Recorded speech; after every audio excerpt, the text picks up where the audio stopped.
वृंदावनेश्वरी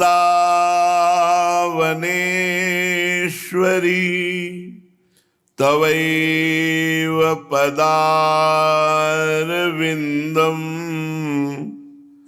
प्रेमामृतैकमकरन्द रसौघपूर्णम्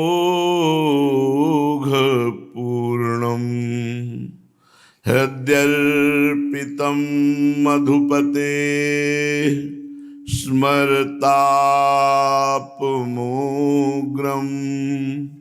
निर्वापयत् परम शीतलमाश्रयामि परम शीतलमाश्रयामि।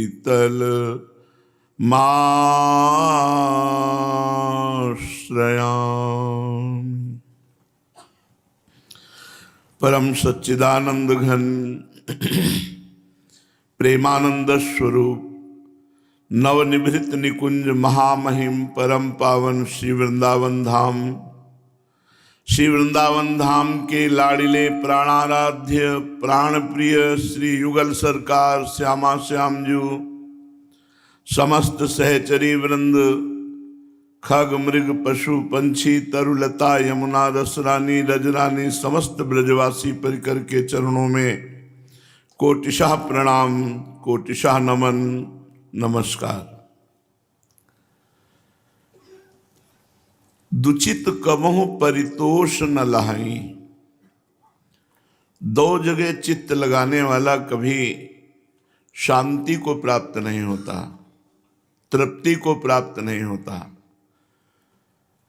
हमारा मन सदैव दो जगह लगता है, वो एकाग्र नहीं हो पाता। एकाग्रता ही परम तपस्या है। हम नाम में, रूप में, लीला में या ध्यान में जिस समय हम अपने साधन अभ्यास में हो,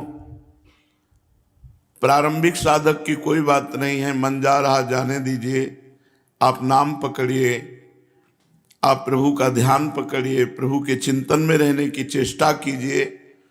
घबराने की जरूरत नहीं, एक दिन आ जाएगा। पर जिनको बहुत समय हो गया है साधन में, उनको भी इस बात पर ध्यान देना चाहिए। फिर कह रहा हूं, प्रारंभिक साधक इस बात पर निराश न हो कि मेरा एकाग्रता का साधन नहीं बनता। बनेगा, धीरे धीरे बनेगा। अभ्यास योग युक्तेन चेतसा नान्यगामिना। ऐसा हम अभ्यास करें धीरे धीरे कि हमारा चित्त कहीं और जाए ना। इष्टाकार वृत्ति ही हमारी परिपक्व साधना है। इष्टाकार वृत्ति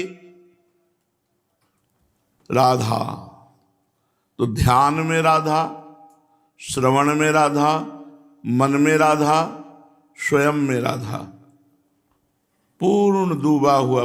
5 मिनट कभी ऐसा करके देखिए। अभ्यास के द्वारा ही होगा ये। अभ्यास के द्वारा मन को इतना एकाग्र किया जाए कि जिस लक्ष्य पे लगा दे बस डूब जाए उसमें, देह शुद्धि विस्मृत हो जाए।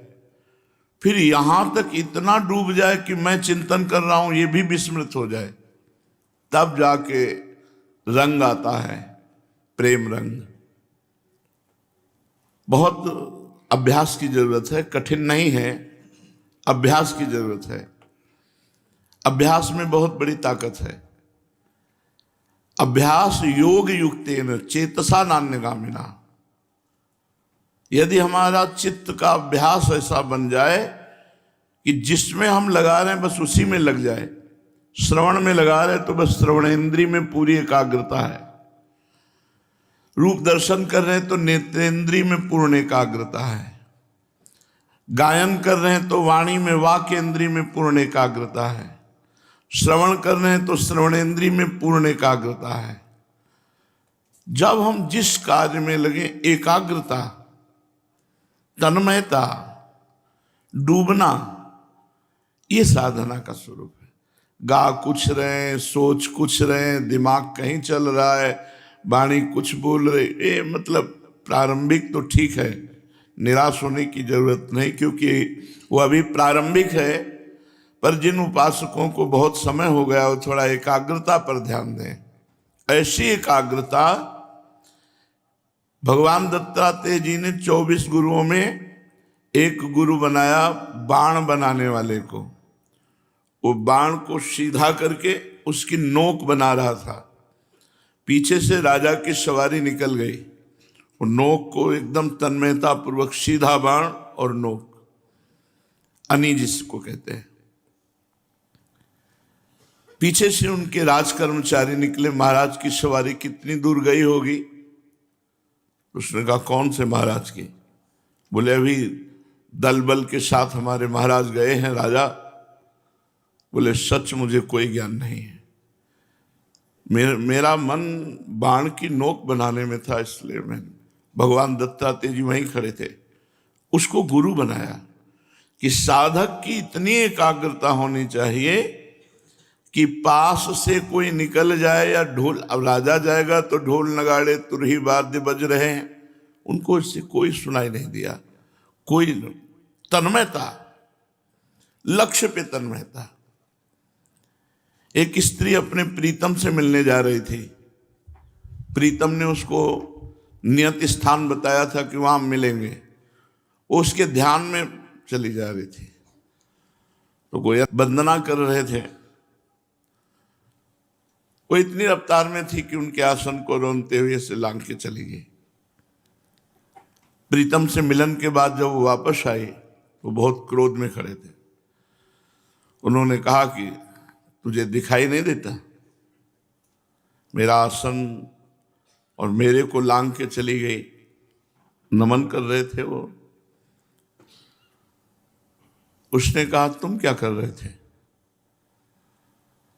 बोले मैं अपने आराध्य देव की बंदगी कर रहा था। आराध्य देव की बंदगी। मैं एक नाशवान पुरुष से प्रेम करती हूं, तो इतना बड़ा तेरा शरीर और तेरा आसन कुछ मुझे नहीं दिखाई दिया, केवल वही दिखाई दे रहा था जिससे मिलने जाना है। और तू भगवान की बंदगी कर रहा था और तुझे मैं भी दिखाई दी, चलती भी दिखाई दी, दिशा भी क्या बंदगी कर रहा था? एकाग्रता, लक्ष्य पर एकाग्रता। अर्जुन को सर्वश्रेष्ठ धनुर्धर होने का आशीर्वाद द्रोणाचार्य जी ने इसीलिए दिया।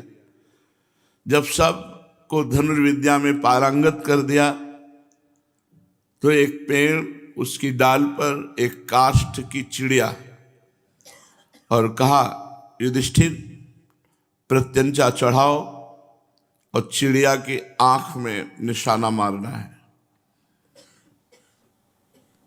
चढ़ाए, तैयार। क्या दिखाई दे रहा है? बोले प्रभु वृक्ष, वृक्ष में डाल, डाल में चिड़िया। बोले रख दो, धनुष बाण रख दो। सबसे प्राय ऐसे पूछा, किसी ने चिड़िया, किसी ने गर्दन, किसी ने। अर्जुन जी का जब नंबर आया तो प्रत्यंचा चढ़ाई। बोले सावधान, क्या दिखाई दे रहा है? बोले गुरुदेव केवल आंख। अब क्या दिखाई? केवल आंख। बोले वेद दो, वेद दिया। सर्वश्रेष्ठ धनुधर का लक्ष्य, हमारा लक्ष्य केवल आंख है, तो हमें डाल भी नहीं, पूरी चिड़िया भी नहीं, वृक्ष भी नहीं, केवल लक्ष्य आंख। तन्मयता, एकाग्रता, इस साधना की परिपक्व अवस्था होती है। साधक को इन बातों पर ध्यान देना चाहिए। यदि हम नाम जप कर रहे हैं तो हमारे सामने नाम लिखा हुआ, बार बार नाम लिखता जा रहा है, अंगुली से मन का सरक रही है, जबान से अंदर ही अंदर नाम चल रहा है, कान सुन रहे हैं, पूरी एकाग्रता, नामाकार वृत्ति। पाठ कर रहे हैं तो पूरी वृत्ति उसी पाठ में, श्रवण कर रहे हैं तो पूरी वृत्ति श्रवण में। दुचित कबहु परितोष न लाहि। ये दो जगह चित्त लगाने वाले कभी विशेष लाभ नहीं प्राप्त कर। पर फिर कह रहा हूं, प्रारंभिक साधक को निराश नहीं होना, क्योंकि प्रारंभ में ही मन एकाग्र नहीं हो जाता है। श्रीपाद प्रबोधानंद जी महाराज वृंदावन महिमामृत में वर्णन कर रहे हैं।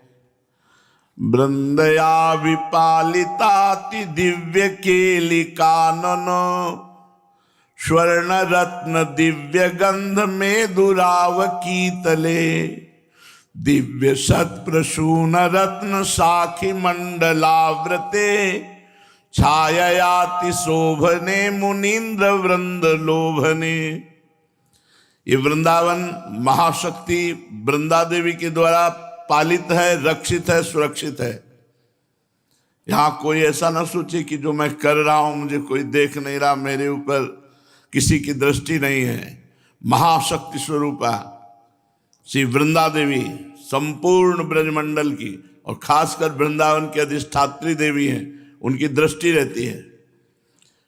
पालिता रक्षिता दिव्य केली काननों, प्रियालाल की दिव्य केली वन वृंदावन की वो अधिष्ठात्री देवी वृंदा देवी यहाँ रक्षा करती हैं, पालन करती हैं और दंड विधान भी करती हैं। जो यहाँ आकर के पापाचरण उपद्रव मनमानी आचरण करता है तो उसके लिए दंड विधान भी करती हैं। यहाँ जब आप सावधानी से रहेंगे, भजन करेंगे, सावधानी क्या है, सबसे बड़ी सावधानी क्या है? वृंदावन में आने वालों को सबसे बड़ी सावधानी क्या है, या रहने वालों की सबसे बड़ी सावधानी क्या है? वृंदावन ई विधि बसे तज कै सब अभिमान, तज कै सब अभिमान, तृणते नीचो आपको जाने सोई जान। जो अपने को सबसे नीच समझकर वृंदावन में आता है, हमारे ऊपर तो लाडली जी की कृपा हुई, मैं तो सबसे नीच अधम हूं, वही वृंदावन की दिव्य वृंदावन का परिचय प्राप्त कर लेगा। अगर यहां किसी तरह का अभिमान लेके आओगे तो पाप की गठरी बांध के जाओगे और कुछ नहीं। मैं धनी हूं, मैं विद्वान हूं, कुछ भी। उद्धव जैसे परम ज्ञानी ज्ञान धूल दूषित होकर प्रेम परिपूरित हो गए। अद्भुत वृंदावन। यहां वृंदा देवी की दृष्टि हर एक व्यक्ति पे आने वाले पर है। बहुत सावधान है, मत सोचना कि हमें कोई दे। रक्षिता पालिता दंड विधान करता यहां की महाशक्ति स्वरूपा श्री वृंदा सखी हैं। हमारी महारानी जी के अंश से सब शक्तियां हैं। कैसे तुम्हें बताए, जब सबका प्यार मिलता है तब लगता है महारानी जी के चरणों के प्रताप से। कल वैष्णो देवी का पूरा सब प्रसाद और सब वस्त्र पोशाक, वो हटे उनके पीछे दुर्गा कुंड वाराणसी। जैसे वहां की महिमा है ऐसे वहां की महिमा है। पंक्तियां लगती हैं दर्शन के लिए अम्बा जी की। विश्व की एक से एक सब महाशक्तियां हमारी श्री जी के अंश से ही प्रकाशित। श्री जी सबके अंशी हैं। तो वृंदावन में श्री जी की कृपा से आगमन होता है। बहुत सावधानी कर लो तो एक बार वृंदावन आने का फल है कि नरक कभी नहीं जाओगे। चाहे जैसे पापाचारी रहे हो, नरक नहीं जाओगे अगर एक बार वृंदावन धाम आ गए। धाम की महिमा है। जब आप सब प्रकार के अभिमान का त्याग करके वृंदावन आएंगे तो आपसे अपराध बनेगा ही नहीं। अपने में गुण बुद्धि, दूसरे में दोष बुद्धि, इसी का नाम अभिमान है। अपने में उत्तम बुद्धि, दूसरे में अधम बुद्धि, इसी का नाम अभिमान है। तृणते नीच अपन पोक है। अपने को तृण से नीच समझना, सबको महान समझना, तो उसकी दृष्टि में वृंदावन आ जाता है। अभी दृष्टि में स्त्री पुरुष, बिल्डिंग, नाना प्रकार के मायाकृत रचनाएं आ रही हैं, अभी वृंदावन नहीं आ रहा है। उसकी दृष्टि में जब वृंदावन आएगा तो कैसा है वृंदावन? बोले दिव्य केली वनस्थली, स्वर्ण रत्न दिव्य गंध में दुराव की तले। संपूर्ण वृंदावन की भूमि रत्नों से खचित, जैसे हम चौक पूरते हैं ऐसे विविध रंग बिरंगे रत्नों से खचित स्वर्णिम भूमि है संपूर्ण वृंदावन की। और दिव्य पुष्पों का पराग वायु ला करके वृंदावन की भूमि में बिछाए हुए। बिहरत कुसुम पराग लगत। जब प्रिया प्रीतम जहां चल रहे हैं, सखियां जहां चल रही, तो गद्दी बिछी हुई है पुष्पों के सुगंधित पराग से। खिले हुए वृक्ष हैं, दिव्य सत प्रसून रत्न साखी मंडलावृते। वृक्ष मंडलाकार भूमि में झूम झूम करके अति मनोहर है। बड़े बड़े मुनींद्रों के भी मन को लुभाने वाले वृंदावन के वृक्षों की शोभा है। दिव्य रत्न खचित स्वर्णिम वृंदावन की भूमि है। मंद मंद सत्कलिंद नंदनीय सुंदरोत फुल्लितारविंद वृंद गंध बंधु वायुना वार्षभा नवीन नवीन केली रंग संगत श्वेद बिंदु कंदलेश वंद्य पुण्य राशिना। समीप में ही कलिंद नंदिनी श्री यमुना जी महारानी रसमयी धारा प्रवाहित कर रही हैं। जो लालजू के श्री अंग की शोभा, वैसे ही श्री यमुना जी की शोभा। और उसमें श्वेत वर्ण के, लाल रंग के, नील वर्ण के, स्वर्णिम वर्ण के ऐसे कमल खिले हुए हैं, जिसका वायु वहन करके लेकर आती है मंद मंद तो शीतल मंद सुगंध वायु। श्री किशोरी किशोरजू श्री राधा और नवीन नवनागर की ये केल विलास भूमि पावन यमुना का तट है, जहां हमारे प्रिया प्रीतम रसमयी क्रीड़ा करते हैं। छोटे छोटे पसीने की बूंदें आती हैं तो यमुना जी को स्पर्श करके बहने वाली वायु शीतल और कुसुमों का पराग लेकर सुगंधित वायु मंद मंद हमारे प्रिया प्रीतम को सुख पहुंचाती है। वो वायु प्रिया प्रीतम की सेवा करती है। सर्ववेद मौली वर्ग दुर्ग माति वैभवे नाम मात्र सत्पुमर्थ राशि राशि वर्षणे सर्व तीर्थ दुर्विभाव दिव्य पुष्प पल्लवेर दिव्य जाल केन दिव्य गुच्छ कैश्च भूषिते। सर्ववेद शिरोमणि वृंदों से भी वृंदावन की महिमा को जानना दुर्बोध है। वेद भी जिस परमात्मा को नेति नेति कहते हैं, उनकी नित्य क्रीड़ा भूमि है। इसलिए वेद भी वृंदावन की महिमा को नहीं जान पाया, दुर्बोध है। बड़ी बड़ी विभूतियां भी वृंदावन की महिमा को नहीं जान पाए। जो एकमात्र ऐसा नाम उच्चारण करता है राधा राधा राधा, ये आगम निगम पुराण गोचर राधा नाम है। जो ये नाम उच्चारण करता है वो वृंदावन को प्राप्त करता है, दिव्य वृंदावन को प्राप्त करता है, दिव्य वृंदावन की महिमा और रास विलास को प्राप्त करता है। ये राधा नाम समस्त पुरुषार्थों की वर्षा करने वाला है। यज्जापः सकरदेव गोकुलपतेराकर्षकस्तत्क्षणा। धर्म अर्थ काम मोक्ष चारों को तुच्छ बनाकर प्रेम प्रकाशित करके लालजू को अधीन कर ले, वो राधा नाम है। बताओ, धर्म अर्थ काम मोक्ष जिसे तुच्छ लगने लगे, ऐसी स्थिति राधा नाम प्रकाशित करता है। जो समस्त पुरुषार्थ समूहों को अगर चाहेगा, धर्म अर्थ काम मोक्ष वो भी मिल जाएंगे। लेकिन अगर ना चाहो राधा राधा रटो तो पंचम पुरुषार्थ प्रेमामृत की प्राप्ति होगी। जहां आप बैठे हो ये समुद्र है प्रेम का। अब निज धर्म आपनो कहे तहां नित्य वृंदावन रहत बहत प्रेम सागर। जहां ये प्रेमामृत समुद्र है। वृंदावन को छोड़ के और तीर्थ जे जात, छान विमल चिंतामणि कौड़ी को ललचात। पाए रतन चीन्हो नहीं, दीन्हो करते डारिये माया श्री कृष्ण की मोहे सब संसार। हुआ गंगा यमुना सरस्वती यहाँ हित सजनियों लाडली जी और लालजू, यहाँ का संगम एक बार अगर गोता लगा लिया ना तो प्यारो ढूंढ क्षमते नहीं अच्छी सुखादि नाम तो ध्यानगम उस रसामृत का पान होता है। जहां बैठे हो ना, कुंभ के बाद बोझा लेकर के तीर्थराज प्रयाग यहाँ करके रज में लौटते हैं। पढ़ लो गर्ग संहिता में। ये महामहिम श्री वृंदावन धाम जिसे वेद भी दुर्बोध, वेद भी नहीं वर्णन कर सकते, उनके लिए भी दुर्बोध। बड़ी बड़ी विभूतियां भगवत स्वरूपों के लिए भी दुर्बोध। ऐसी परम पावनी यमुना के पुलिन पर सुंदर सैया पे विराजमान युगल सरकार जो रास करके उनके माथे पे छोटी छोटी पसीने की बूंदें तो शीतल मंद सुगंध वायु सेवा कर रही है। एकमात्र नामोच्चारण से महिमा समझ में आएगी, राधा राधा राधा राधा। मान लो ये वृंदावन से आपको महाप्रेमामृत का बीज मिल रहा है, ये बीज है प्रेमामृत का। राधा नाम सुधार समरसी तुम जिह्वास्तु में विह्वला, जो चाहोगे सब प्राप्त हो जाएगा। कह रहे हैं सर्ववेद मौली वर्ग दुर्गमाति वैभवे नाम मात्र सत्पुमर्थ राशि राशि वर्षणे। राधा राधा रटो, जो चाहोगे वो प्राप्त हो जाएगा, राशि के राशि सुख प्राप्त हो जाएंगे।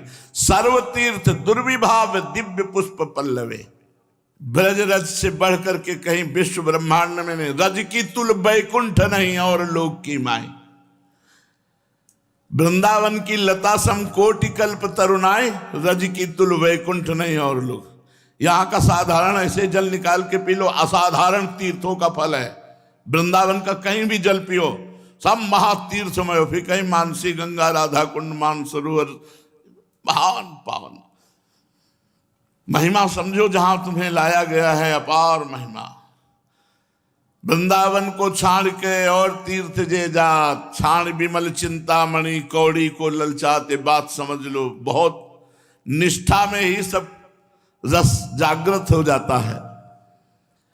यहां दिव्य दिव्य तीर्थ ललचाते हैं यहाँ आने के लिए। तुम तीर्थ जाने की कह रहे हो, सर्व तीर्थ दुर्विभाव्य, समस्त तीर्थों के लिए भी दुर्लभ है। वृंदावन धाम है ये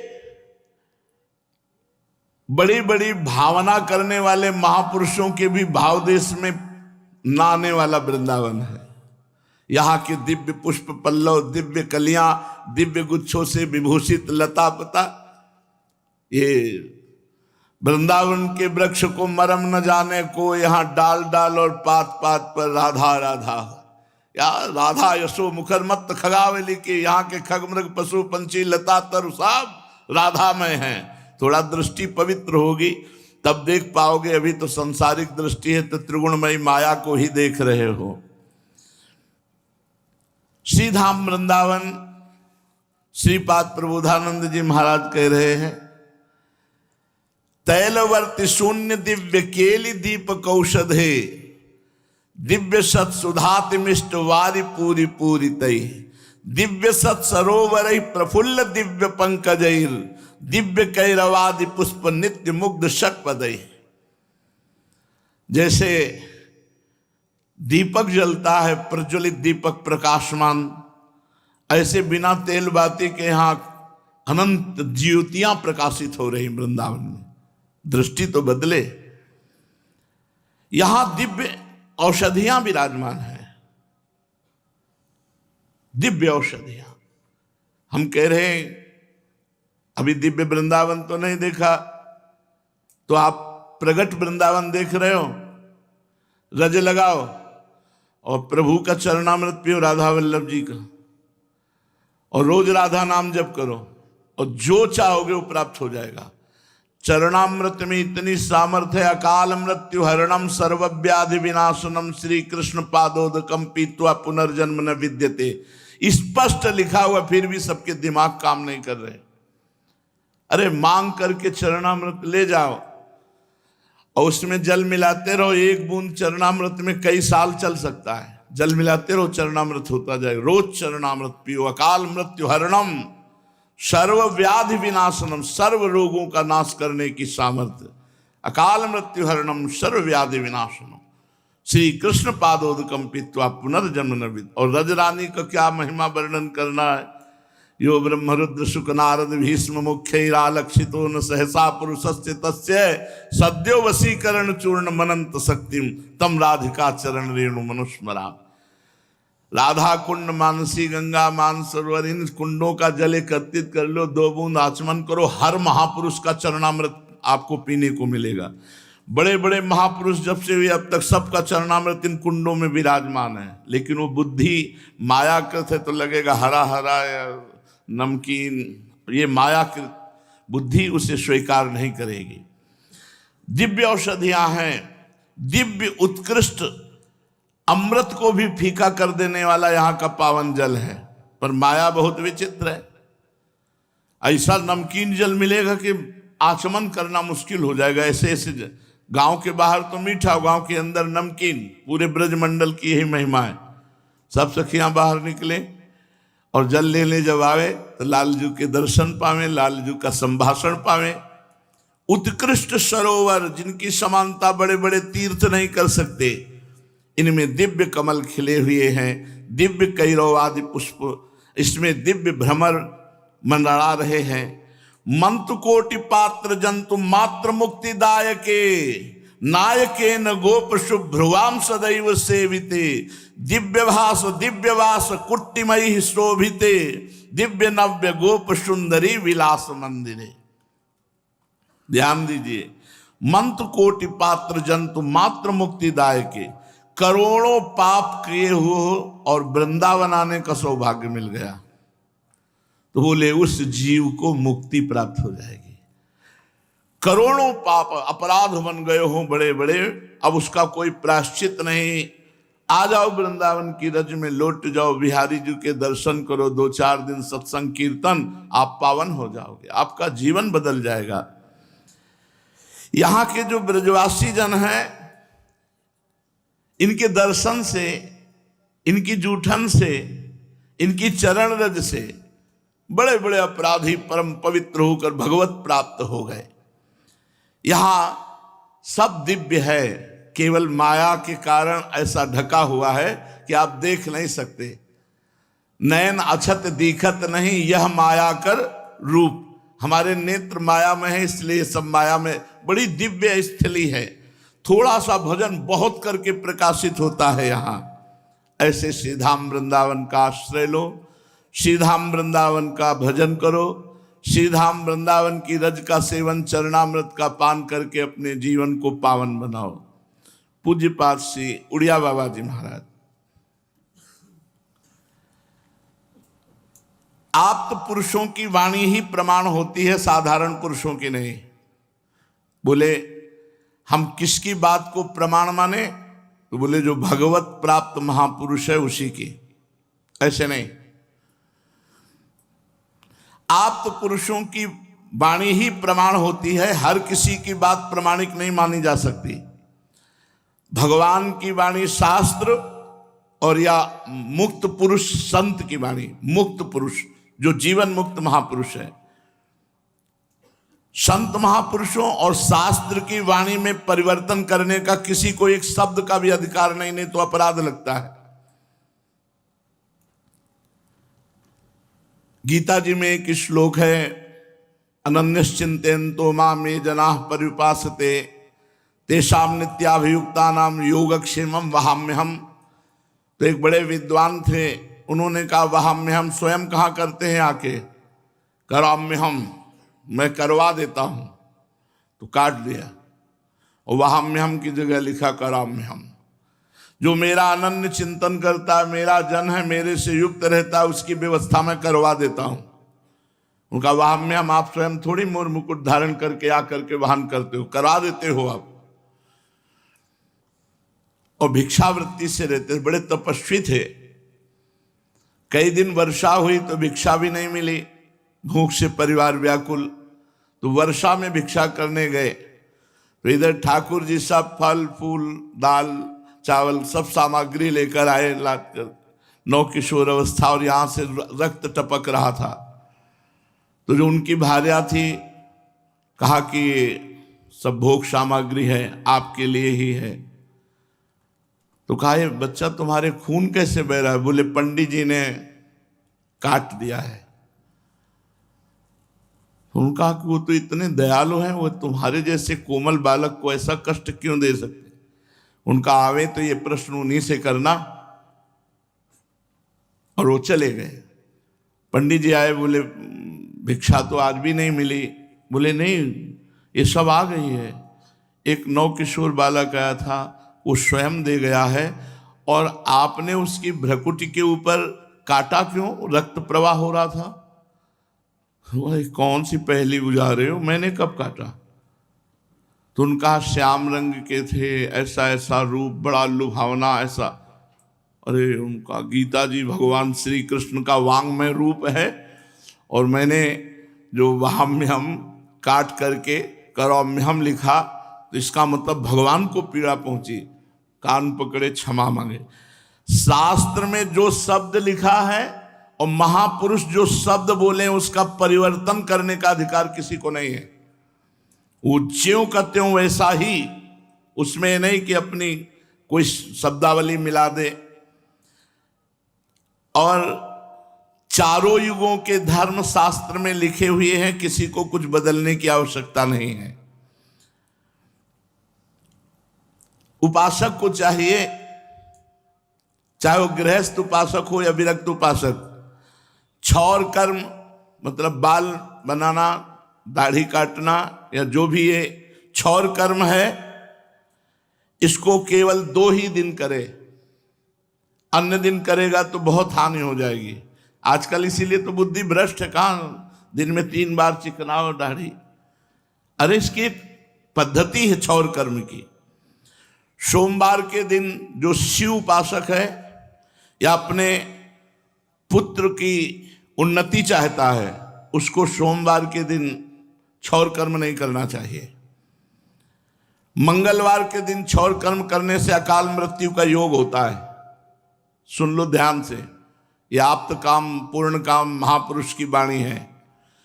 मंगलवार को दाढ़ी मूछ बाल कटाना मुड़ाना जो भी, ये क्षौर कर्म मंगलवार और शनिवार को ये अकाल मृत्यु का योग पैदा करता है।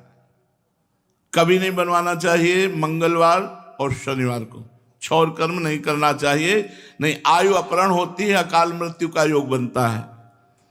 बुधवार को कराना चाहिए।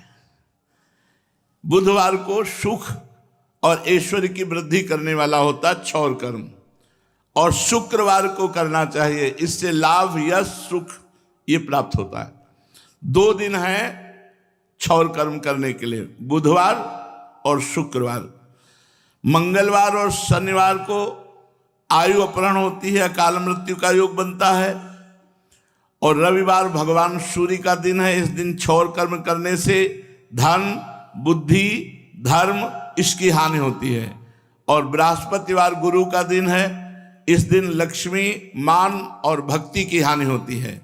इसलिए सप्ताह में केवल 2 दिन ही हैं जिसमें क्षौर कर्म किया जा सकता है, बुधवार और शुक्रवार। सोमवार को भी थोड़ा उसके लिए जो शिव भक्त नहीं है, जो अपने पुत्र की उन्नति नहीं चाहता है, वो बना ले। अब यहां रोज बनाते हैं तभी तो बुद्धि भ्रष्ट है। और कौन सुख शांति को प्राप्त हो रहा है, जो शास्त्र मर्यादा को नहीं समझते। हफ्ते में 2 दिन बहुत है, शुक्रवार और बुधवार, इसको क्षौर कर्म करना चाहिए। उपासक को चाहिए कि जब सूर्य ग्रहण या चंद्र ग्रहण का योग हो, कि पता चल रहा है कि कल चंद्र ग्रहण है या सूर्य ग्रहण है, तो आरंभ होने के 1 घंटा पहले स्नान करके किसी पवित्र स्थान में जप करने के लिए बैठ जाए। और जब चंद्र ग्रहण या सूर्य ग्रहण पूर्ण हो जाए, तब आधा घंटा और बाद तक मंत्र का जाप पूर्ण करके एकाग्र चित्त से स्थिरता पूर्वक नाम जप, गायत्री पुरस्चरण या जो गुरु मंत्र मिला है, इनके करने से महान लाभ होता है। कई गुना बढ़कर जप हो जाता है चंद्र ग्रहण सूर्य ग्रहण में। आधा घंटे बाद फिर स्नान करके पवित्र तीर्थ आदि में फिर अपनी दिनचर्या में करे। ग्रहण के समय जप का बहुत बड़ा विधान है। जब ग्रहण पड़ने को हो तो पवित्र अपने लोगों ने भी अनुष्ठान किया है, यहां भी किया है, ब्रज में भी किया है। राधा कुंड में जाके इतने खड़े होकर जितनी देर चंद्र ग्रहण या सूर्य ग्रहण पड़े उतनी देर जप का सौभाग्य ऐसे। और फिर गंगा यमुना तो सेवन होता ही रहा। अब जो अब हमारे यहाँ प्रतिपल ग्रहण होता है, हमें स्नान करने की, अगर स्नान शुरू कर दे तो हमें टोटी के नीचे ही बैठे रहना पड़ेगा। हर समय ग्रहण होता है। प्रिया मुख चंद्र को, अब वो सब एकांतिक विषय है। इसीलिए अब इस चंद्र ग्रहण सूर्य ग्रहण का नमस्कार पूर्वक अब तो केवल रसिकनन निशान बजायो एक श्याम श्यामा पद प्रीति, श्री हरिवंश चरण निज सेवक बिचले नहीं छाड़ी रस रीति, प्यारी जो और प्यारे जो। अब दूसरा ना कोई ग्रह नक्षत्र तिथि वार लगन सबका कोई, लेकिन सार्वजनिक सार्वभौम सिद्धांत वर्णन कर रहे हैं। 4 जगह भोजन पाने में पराया अन्न नहीं माना जाएगा और दोष नहीं लगेगा। गुरु के घर में गुरु का दिया हुआ प्रसाद गुरु के यहां पाना, ये कभी परान्न या प्रतिग्रह नहीं माना जाता।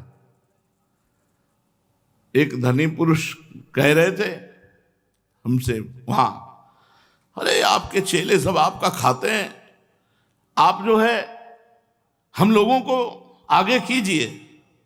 फिर ऐसा आगे किया कि आगे खड़े होकर रो रहे थे, ऐसा आगे किया उनको ऐसा, अरे तुम, और शब्द कुछ अलग थे उनके, मतलब थोड़ा अपमानजनक थे। इन संतों को भिखारी समझ रहे थे, कह रहे सब आपका खाते हैं। अरे हमारा, तुम क्या समझते हो, हमारी आत्मा है ये हमारी आत्मा। तुम अपने लड़के को कितना प्यार करते हो, और ये लड़के अपने माता पिता नौकरी सब कुछ छोड़कर हमारे आज्ञा पर तत्पर हो गए हैं, तो आप क्या समझते हो ये हंसे खेले कूदे पड़े सोए तो निकुंज ले जाएंगे, तुम खिलवाड़ समझते हो। अपनी जिंदगी समर्पित कर दी, अब इनको ये देखना है क्या कि अच्छे हैं कि बुरे। हो गया पारस गुण अवगुण नहीं चितवत, कंचन करत खरो प्रभु जी मेरे अवगुण चितन। बहुत हमें बुरा लगा, संतों को भिक्षु समझते हो, अपने को तुम धनी मानी समझ के समझते हो कि हमारी तुम सेवा, किसी की भी ताकत नहीं हमारी सेवा कर सके, किसी की ताकत नहीं। रुपये से सेवा नहीं होती, भावोत्सवे न भजताम, वो भाव है नहीं, वो भाव बिना भजन के नहीं आए। रुपये से सेवा होती है, धन से संपत्ति से सेवा होती है, सेवा होती भाव से। और भाव कब आता है, जब हमारे पास कुछ नहीं है तब भाव आता है। इनके पास कुछ नहीं, हमारे सिवा कुछ नहीं, ये जितने हैं इनके पास हमारे सिवा कुछ नहीं है। इनसे पूछो कि तुम्हारे पास भजन साधन श्री जी क्या, वही यही इनके है कि महाराज जी जो है वही है हमारे, और तो कोई है। अब इनको तुम्हें, और देखो शास्त्र कह रहा है, पूज्य सिद्ध महापुरुष कह रहे हैं कि गुरु की वस्तु, गुरु के घर का ये प्रतिग्रह नहीं माना जाता। ये नहीं माना जाएगा कि आप खूब यहाँ पदार्थ पा रहे हो तो आपके पुण्य नष्ट होंगे, भजन क्षीण होगा, नहीं। गुरु के घर में प्रतिग्रह नहीं माना जाता। और अपने पूज्य जनों के, जैसे दादा है बाबा है पूज्य जन है, इनके घर में, अपने घर में कोई प्रतिग्रह थोड़ी माना जाता है। और मातृ पक्ष में मामा के यहां कोई प्रतिग्रह नहीं माना जाता है। इसलिए प्रतिग्रह से बचो। अगर अन्यत्र कहीं भोजन पाए तो कुछ न कुछ दो या कोई न कोई सेवा कर दो जिससे तुम्हारा प्रतिग्रह छूट जाए।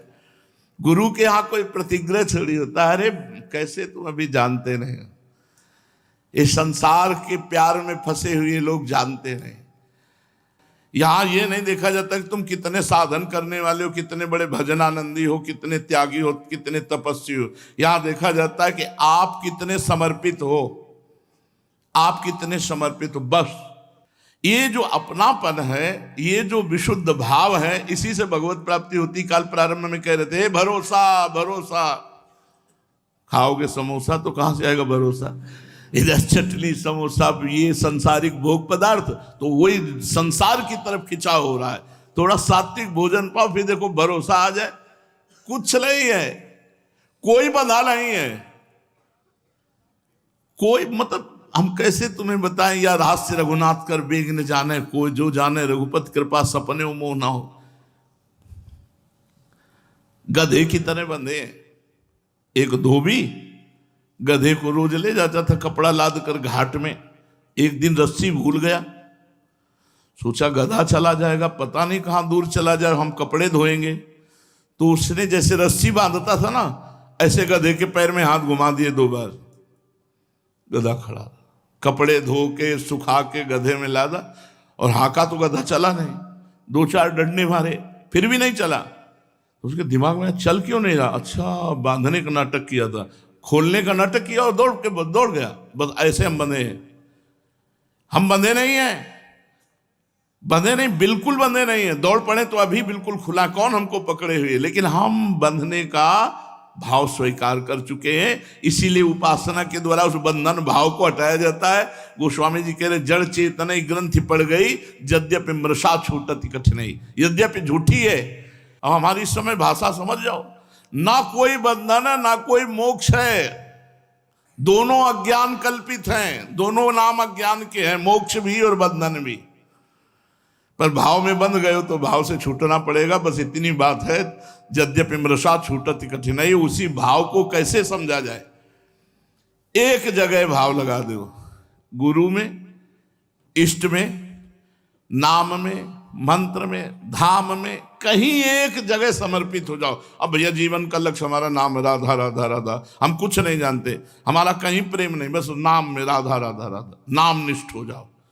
अब हम तो कुछ नहीं जानते, भजन हो या ना हो, जैसे भी हम महाराज के अपने गुरुदेव के गुरुनिष्ठ, अब जैसे भी हम श्री जी के इष्टनिष्ठ, अब जैसे भी हम तो धाम में पड़े धाम निष्ठ, एक निष्ठा कोई पकड़ ले, बस बात बन गई अपनेपन से। जो परिश्रम करता है और बुद्धिजीवी होता है और नाम जप करता है, उसके लिए कुछ दुर्लभ नहीं है। कायर बनकर के बैठने की जरूरत नहीं, खूब नाम जप करो, जब खाली हो तो नाम जप करो, जब सांसारिक कार्य हैं तो भगवान को अर्पित करते हुए कार्य करो। बुद्धि प्रवीण, नाम जप और मेहनत करने का स्वभाव। आलसी प्रमादी ये जीव किसी भी मार्ग में उन्नति नहीं प्राप्त करते। परिश्रम करने वाला, बुद्धि प्रवीण और नाम जप करने वाला कुछ भी प्राप्त कर सकते हो, कुछ भी जो चाहो प्राप्त कर सकते हो। एक बार असफलता होगी, दो बार होगी, हम हर बार प्रयासरत रहेंगे। महाराज जी बहुत लोग जोर जोर करके बोलते हैं प्रणव मंत्र, रास्ता चलते हुए जूता पहने हुए मंत्र उच्चारण करते हैं, क्या ठीक है? बिल्कुल ठीक नहीं है। प्रणव और गुरु मंत्र, द्वादशाक्षर मंत्र, पंचाक्षर मंत्र ये गुरु से लिए जाते हैं और ये पवित्र अवस्था में जपे जाते हैं, नहीं कि जो चाहे उच्चारण करे, चाहे द्वादशाक्षर मंत्र चाहे पंचाक्षर। कीर्तन होते हैं भाई, यही समझ में नहीं आता कि वो भागवत क्या पढ़े हैं, शास्त्र क्या पढ़े हैं, जो द्वादशाक्षर मंत्र का पंचाक्षर मंत्र का कीर्तन करवाते हैं। जिन मंत्रों को गुरुदेव ने दिया था शंख घंटा बजवा कर, चद्दर ओढ़ा करके, कि कोई इशारा भी न समझ पावे मंत्र क्या दिया जाता है, वो मंत्र कीर्तन करवाए जा रहे। बाबा कह रहे बिल्कुल सनातन धर्म की दृष्टि से बात ठीक नहीं है।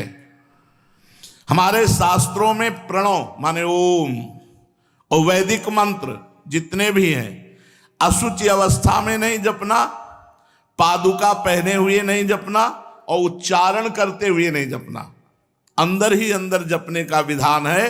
अगर कोई इस आज्ञा का उल्लंघन करता है तो उसका मन मलिन हो जाता है और उसका पापाचरण में रति हो जाती है। ये बात हमें चित्रकूट में एक संत भगवान ने भी बताई थी। महाराज जी प्राचीन काल के ऋषि मुनि तो आकाश मार्ग से भी चलते थे, देवलोक में चले जाते थे। अब के महात्मा नहीं चलते, देव मार्ग से चलते थे ऋषि मुनि, तो अब तो नहीं चलते। क्यों नहीं? तुम्हारे पास दृष्टि है क्या? उड़िया बाबा जी कह रहे क्यों नहीं, आज भी चलते, तुम्हारे पास दृष्टि है। अरे देवताओं की तो बहुत कम सामर्थ्य है, महात्माओं की तो बहुत बड़ी सामर्थ्य है। तुम्हारी सामर्थ्य नहीं, तुम नहीं देख सकते हो।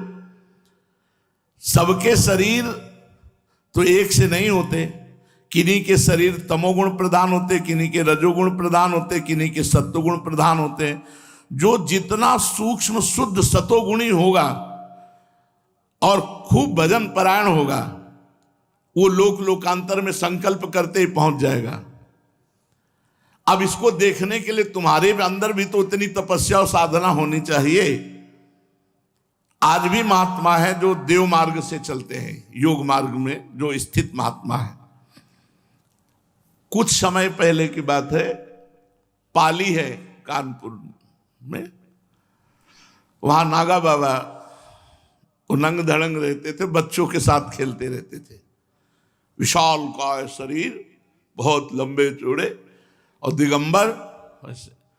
तो कुछ गांव के लोग, उद्दंड लोग, उनको हम उद्दंड ही कहेंगे, तो उन्होंने एक वैश्या को तय किया, इतने रुपए देंगे ऐसे। महाराज जी को बच्चों के साथ खेलते हुए उस कमरे में ले गए, बच्चों से कहा भाग जाओ, भागे, और वैश्या को अंदर। थोड़ी देर में इतनी जोर जोर आवाज आने लगी वैश्या की, चिल्लाने की, रोने की। सबने दरवाजा बाहर से खोला तो लाखों ततैया उसके चिपकी हुई थी, पीली वाली जो बर नहीं होती, लाखों। महाराज जी ने पता लगाया तो गांव के दूसरे कोने में बच्चों के साथ खेल रहे थे। महापुरुषों को, संतों को इस तरह से उपहास वृत्ति करने में उसको दंड मिला, और जितने उपहास करने वाले इनको तो आगे दंड मिलेगा।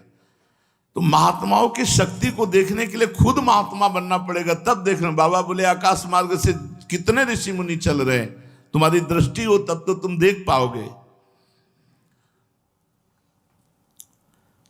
महाराज जी ये धर्म, अर्थ, काम, मोक्ष ये कैसे प्राप्त हो?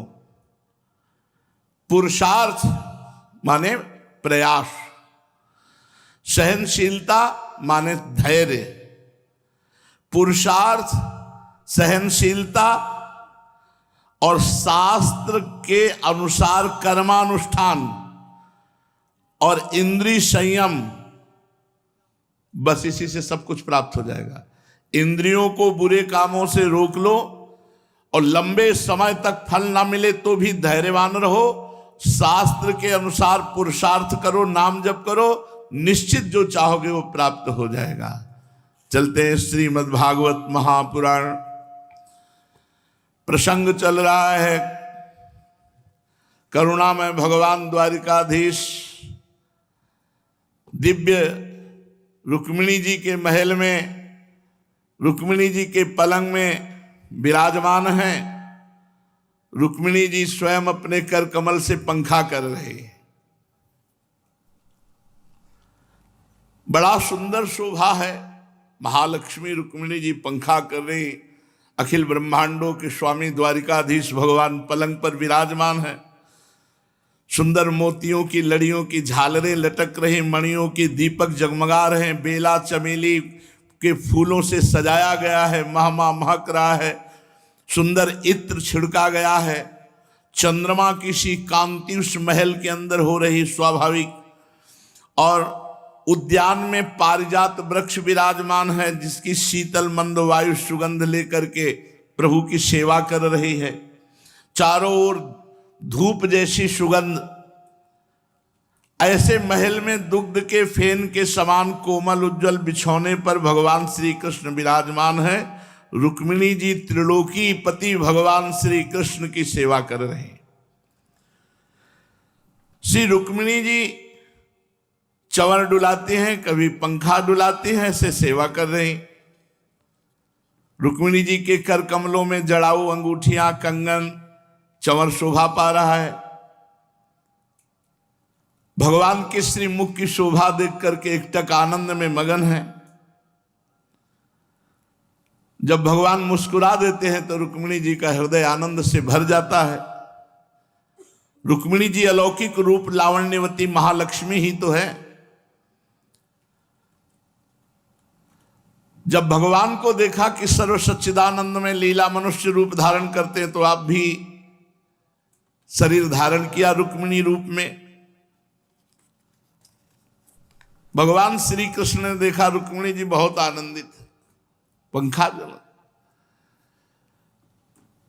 तो कहा, राजपुत्री सीता भूपैर लोकपाल विभूति भी महानुभाव श्रीमद भी रूपौर दार बलोर जितई। राजकुमारी पुत्र हो चुके हैं प्रद्युम्न जी आदि, भगवान देखो कितनी जोर की मजाक कर रहे हैं रुक्मिणी जी से। कहा राजकुमारी, बड़े बड़े नरपति जिनके पास लोकपालों के समान ऐश्वर्य और संपत्ति है, जो बड़े महानुभाव हैं, श्रीमान हैं, सुंदरता, उदारता और बल में भी बहुत आगे बढ़े हुए हैं, वो सब तुमसे विवाह करना चाहते थे। तुम्हारे पिता और भाई भी उन्हीं के साथ तुम्हारा विवाह करना चाहते थे। यहां तक कि वाग्दान भी हो गया था विवाह का। शिशुपाल आदि बड़े बड़े वीरों को जो कामोन्मत्त होकर तुम्हारे याचक बन रहे थे, तुमने उन सब राजाओं को छोड़ दिया और मेरे जैसे व्यक्ति को, जो किसी प्रकार तुम्हारे समान नहीं है, तुमने अपना पति स्वीकार किया। ऐसा तुमने क्यों किया? सुंदरी, तुमको पता होगा कि हम जरासंध से भयभीत होकर समुद्र की शरण में द्वारिकापुरी बनाई। बड़े बड़े बलवान हमसे वैर रखते हैं, और तुमको यह भी पता होगा कि मैं राज सिंहासन पर नहीं बैठ सकता। महाराज ययाति ने शाप दिया था महाराज यदु को, जब कहा अपनी जवानी दो, तो बोले जवानी का प्रयोग माता के साथ कभी नहीं दे सकता। तो उन्होंने कहा कि मैं तुम्हें शाप देता हूं कि तुम्हारे वंश में राज सिंहासन का अधिकारी नहीं। हम लोग राज सिंहासन के भी अधिकार से वंचित हैं। और सुंदरी, हम किस मार्ग के अनुयायी हैं, हमारा कौन सा मार्ग है, ये लोगों को अच्छी तरह मालूम भी नहीं। और हम लोग लौकिक व्यवहार का ठीक ठीक पालन नहीं करते, और हम स्त्रियों को अनुनय विनय के द्वारा रिझाना भी नहीं जानते। रुक्मिणी जी पंखा झल रही। और देखो, जो स्त्रियां हमारे जैसे पुरुषों का अनुसरण करती हैं, उनको क्लेश ही क्लेश भोगना पड़ता है। सुंदरी, हम तो अकिंचन है, ना हमारे पास कुछ था, ना है, न रहेगा। ऐसे अकिंचन लोगों से प्रेम भी वही करते हैं जो अकिंचन होते हैं। यही कारण है कि जो अपने को सुखी धनी मानने वाले लोग हैं, वो हमारी सेवा या हमसे प्रेम नहीं करते। तो आपको चाहिए था कि थोड़ा सोच समझ के विवाह की बात करती। अरे जिसके पास धन है, कुल है, ऐश्वर्य है, सौंदर्य है, आय है, समान है, उससे विवाह मित्रता की जाती है। जो अपने से श्रेष्ठ हो या छोटा हो, उससे विवाह नहीं करना चाहिए।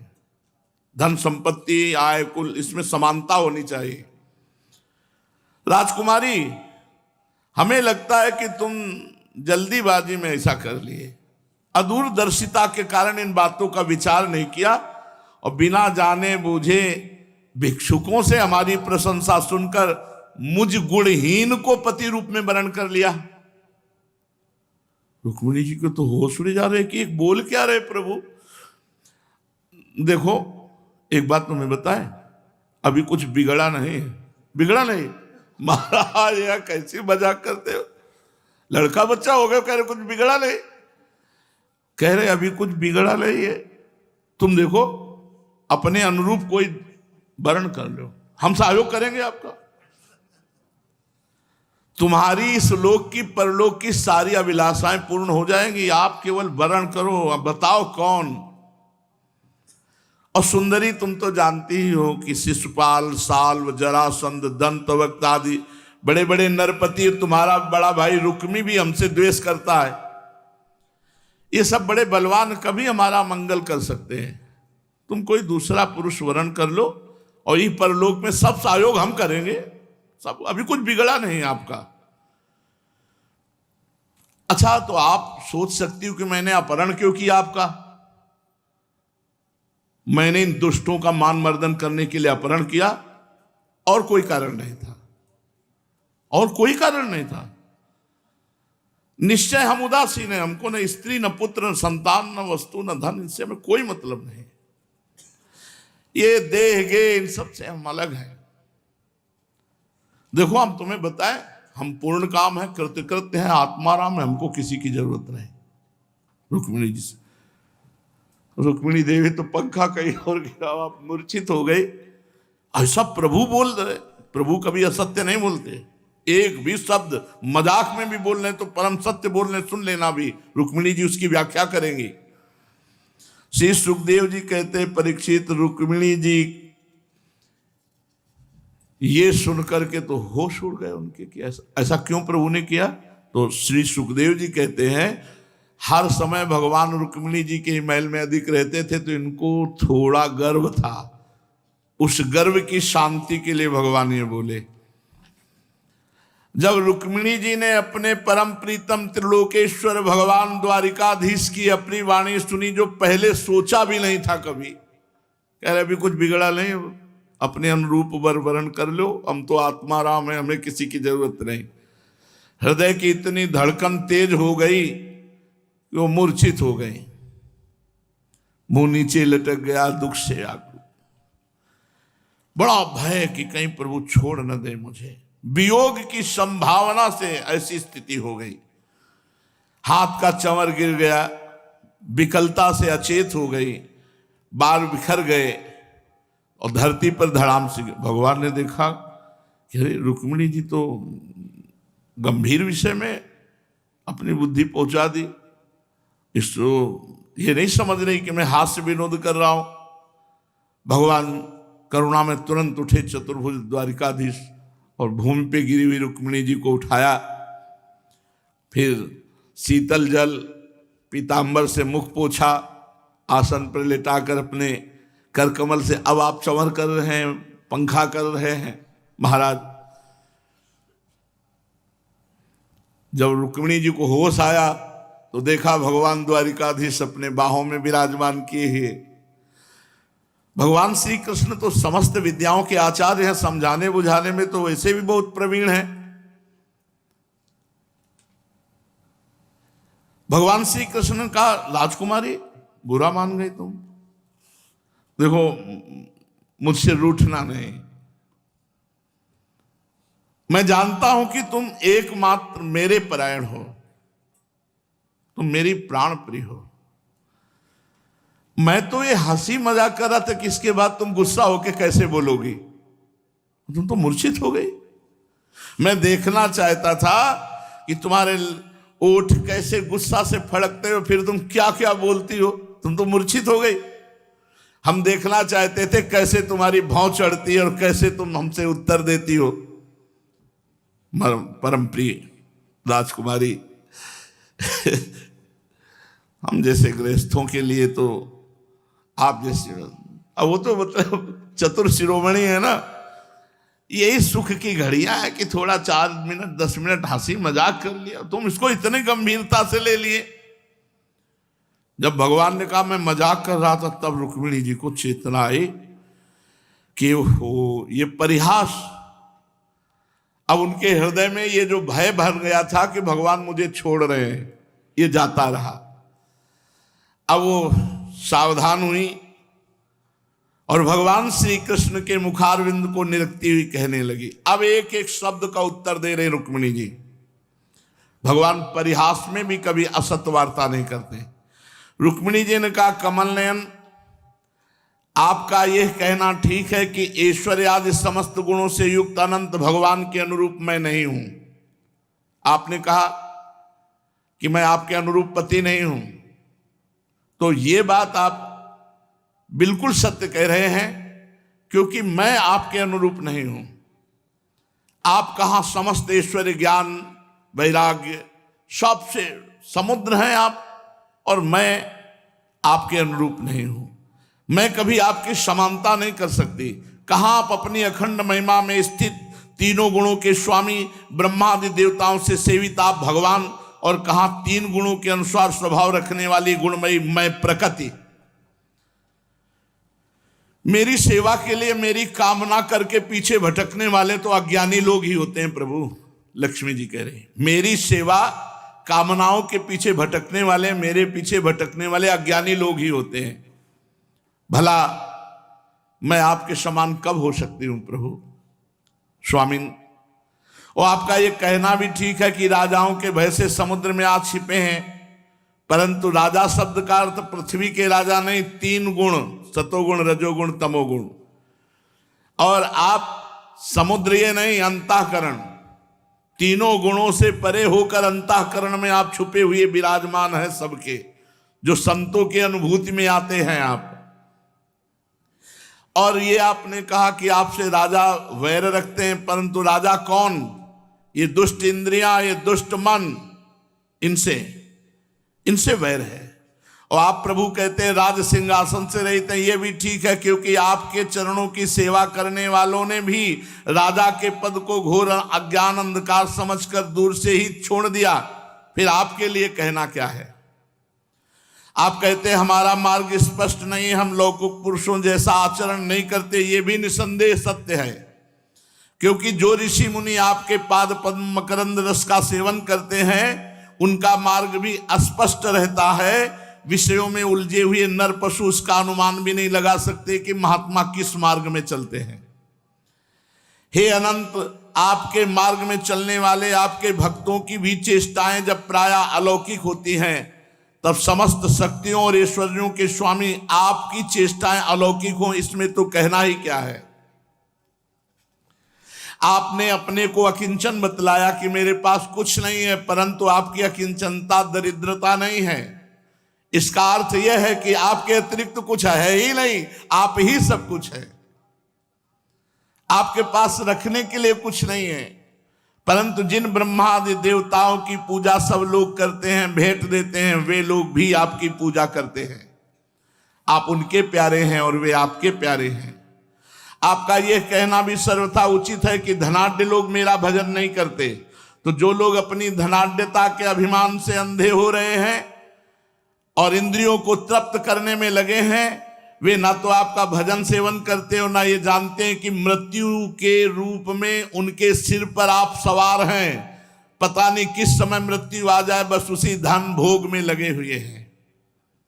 जगत में जीव के लिए जितने भी वांछनीय पदार्थ हैं, धर्म अर्थ काम मोक्ष, उन सब के रूप में आप ही प्रकट हैं। आप समस्त वृत्तियों, प्रवृत्तियों, साधनों, सिद्धियों और साध्यों के फलस्वरूप हैं। विचारशील पुरुष आपको प्राप्त करने के लिए सब कुछ छोड़ देते हैं। हे भगवान, उन्हीं विवेकी पुरुषों का आपके साथ संबंध होना चाहिए। जो लोग स्त्री पुरुष के सहवास से प्राप्त होने वाले सुख और दुखों के वशीभूत हैं, वो कदापि आपका दर्शन और संबंध प्राप्त करने के योग्य नहीं है। यह ठीक है कि भिक्षुकों ने आपकी प्रशंसा हमें सुनाई, परंतु किन भिक्षुकों ने? उन परम शांत सन्यासी महात्माओं ने आपकी महिमा और प्रभाव का वर्णन किया, जिन्होंने अपराधी से अपराधी व्यक्ति को भी दंड ना देने का निश्चय कर लिया है। मैंने अदूरदर्शिता से नहीं, इस बात को समझते हुए आपको पति रूप में वर्णन किया है कि आप सारे जगत के आत्मा हैं और अपने प्रेमियों को आत्मदान करते हैं। मैंने जानबूझकर उन ब्रह्मा और देवराज इंद्र आदि का भी इसलिए परित्याग कर दिया है कि आपकी भौहों के इशारे से पैदा होने वाला काल अपने वेग से उनकी आशा अभिलाषाओं पर पानी फेर देता है। फिर प्रभु इन जिन राजाओं की बात की, शिशुपाल, दंतवक्त, जरासंध, ये सब क्या है? आर्यपुत्र, आपकी ये बात किसी प्रकार युक्ति संगत मालूम नहीं होती कि आप राजाओं से भयभीत होकर समुद्र में आ बसे हैं, क्योंकि केवल आपने सारंग धनुष टंकार से मेरे विवाह के समय आए हुए समस्त राजाओं को भगाकर अपने चरणों में समर्पित मुझ दासी को उसी प्रकार हरण कर लिया जैसे सिंह अपनी कर्कश ध्वनि से वन पशुओं को भगाकर अपना भाग ले आवे। कमल नयन, आप कैसे कहते हैं कि जो मेरा अनुसरण करता है उसे दुख भोगना पड़ता है? प्राचीन काल के अंग, पृथु, भरत, ययाति, गयादि जो बड़े बड़े राजेश्वर अपना अपना एक छत्र साम्राज्य छोड़कर आपको पाने की अभिलाषा से तपस्या करने वन में चले गए, क्या वे आपके मार्ग का अनुसरण करके कष्ट उठा रहे हैं? आप कहते हैं कि तुम और किसी राजकुमार का वर्णन कर लो। भगवान, आप समस्त गुणों के एकमात्र आश्रय हैं। बड़े बड़े संत आपके चरण कमलों की सुगंध का बखान करते रहते हैं। आपके चरणों का आश्रय लेने मात्र से संसार के पाप ताप नष्ट हो जाते हैं। मैं सर्वदा आपके चरणों में ही निवास करती हूं। फिर आप बतलाइए, स्वार्थ या परमार्थ को जानने वाली कौन सी ऐसी स्त्री होगी जो आपको छोड़कर किसी और पुरुष का वर्ण करे? प्रभु, ये जितने पुरुष है सब मृत्यु, रोग, जन्म, जरा आदि भयों से युक्त है। कोई भी बुद्धिमान इनका वर्ण नहीं करेगा। प्रभु, आप सारे जगत के एकमात्र स्वामी हैं। आप ही इस लोक और परलोक में समस्त आशाओं को पूर्ण करने वाले एवं आत्मा हैं। मैंने जानबूझकर समझ करके खूब कि आप अनुरूप वर्ण हैं इसलिए वर्ण किया है। ऐसे नहीं कि भिक्षुक सन्यासियों की बात सुनकर।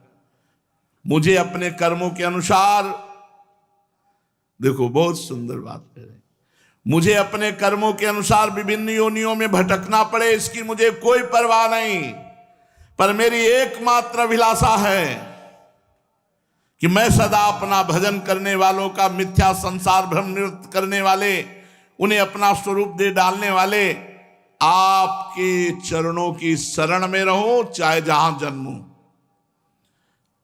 हे अच्युत, हे शत्रुसूदन, ये संसारी आदमी गधों के समान घर का बोझा ढोने वाले, बैलों के समान गृहस्थी के व्यापारों में जुटे हुए, श्वान के समान तिरस्कार सहने वाले, बिलाव के समान कृपण हिंसक, क्रीत दासों के समान स्त्री से बिके हुए ये शिशुपाल आदि राजा लोग जिन्हें वर्ण करने के लिए आप मुझे संकेत किया, वो किसी अभागिनी स्त्री के पति होंगे, जिनके कानों में देवाधिदेव महादेव भगवान शंकर, ब्रह्मादि देवेश्वरों की सभा में गाए जाने वाली आपकी लीला कथा ने प्रवेश नहीं किया।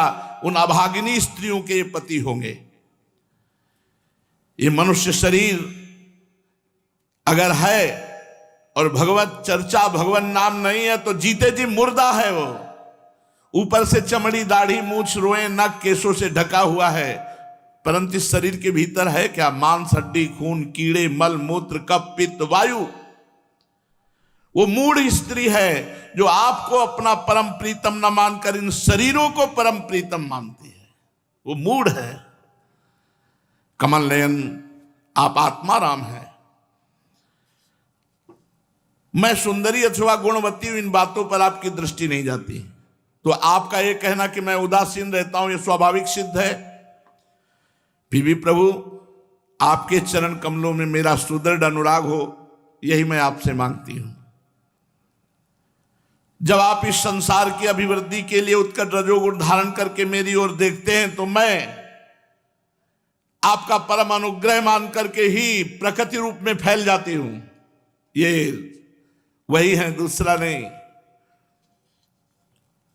जैसे आपने कहा कि आप अपने अनुरूप किसी दूसरे वर का वर्ण कर लो, तो मैं आपकी इस बात को भी झूठ नहीं मानती, क्योंकि कभी कभी एक पुरुष के द्वारा जीती जाने पर भी अंबा जैसी स्त्रियां होती हैं जो दूसरे पुरुष से प्यार करती, जैसे साल्व से प्यार करता था। पर प्रभु, जो नए नए पुरुषों की ओर अपने चित्त को, प्रभु ये वह भ्रष्ट है, ऐसा नहीं हो सकता। कुछ ऐसी होती होंगी। मैंने तो आपका वर्ण किया है और आपकी ही हूं, और जन्म जन्म यही याचना करती हूं कि मैं आपकी ही रहूं। भगवान श्री कृष्ण का साध्वी राजकुमारी, यही बातें सुनने के लिए तो मैंने तुमसे विनोद किया था। तुमने जो व्याख्या की ना मेरे वचनों की, अक्षरशः सत्य है। सुंदरी, तुम मेरी अनन्य प्रेयसी हो, मेरे प्रति तुम्हारा अनन्य प्रेम है। तुम मुझसे जो जो अभिलाषाएं करती हो तुम्हें सदा सर्वदा प्राप्त हैं।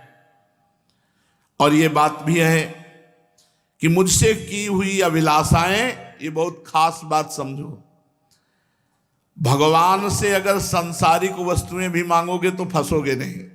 मुझसे की हुई अभिलाषाएं सांसारिक कामनाओं के समान बंधन में डालने वाली नहीं होती, बल्कि वो कामनाएं मुक्त कर देती है। अगर हम भगवान से चाहेंगे तो भगवान वस्तु भी देंगे और मोक्ष भी देंगे, वो हमें बांधने वाली नहीं हो सकती। पुण्यमयी प्रिय, मैंने तुम्हारा पति प्रेम पातिव्रत देखने के लिए उल्टी सीधी बातें करी थी, तुम्हें बहुत विचलित करना चाहा, भगवान कह रहे हैं, मैंने तुम्हारा पति प्रेम देखने के लिए भली भांति उल्टी सीधी बातें कही, तुम्हें विचलित करना चाहा, लेकिन धन्य हो तुम्हारी बुद्धि तनिक भी मेरे से इधर उधर नहीं हुई। प्रिय, मैं मोक्ष का स्वामी हूं, संसार सागर से मैं ही पार कर सकता हूं। जो सकाम पुरुष अनेक प्रकार के व्रत और तपस्या करके दाम्पत्य जीवन के विशेष सुख की अभिलाषा से मेरा भजन करते हैं, ये माया ने मोहित कर लिया है। माननीय प्रिय, मैं मोक्ष का स्वामी हूं, संपूर्ण संपदाओं का दाता हूं, मैं त्रिभुवन का अधीश्वर हूं। मुझे योगी परमात्मा कहते हैं, ज्ञानी ब्रह्म कहते हैं, भक्त भगवान कहते हैं। जो लोग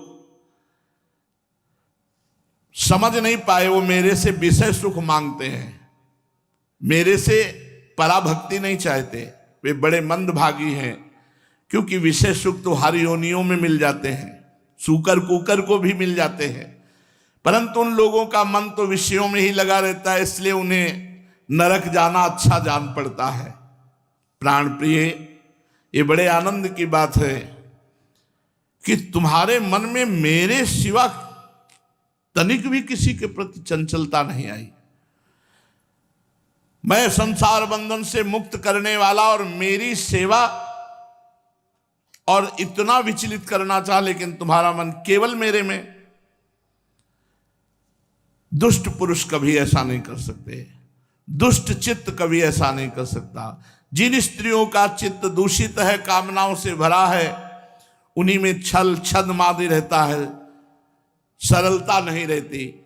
माननी, मुझे अपने प्राणों के समान प्रिय आप ही दिखाई देती हो, क्योंकि जिस समय तुमने मुझे देखा भी नहीं था, केवल मेरी प्रशंसा सुनी थी, उसी समय तुमने मेरे लिए अपना समर्पण कर दिया, सबकी उपेक्षा करके गुप्त संदेश भिजवाया। तुम्हारा हरण करते समय तुम्हारे भाई को युद्ध में जीता, उसे विरूप कर दिया।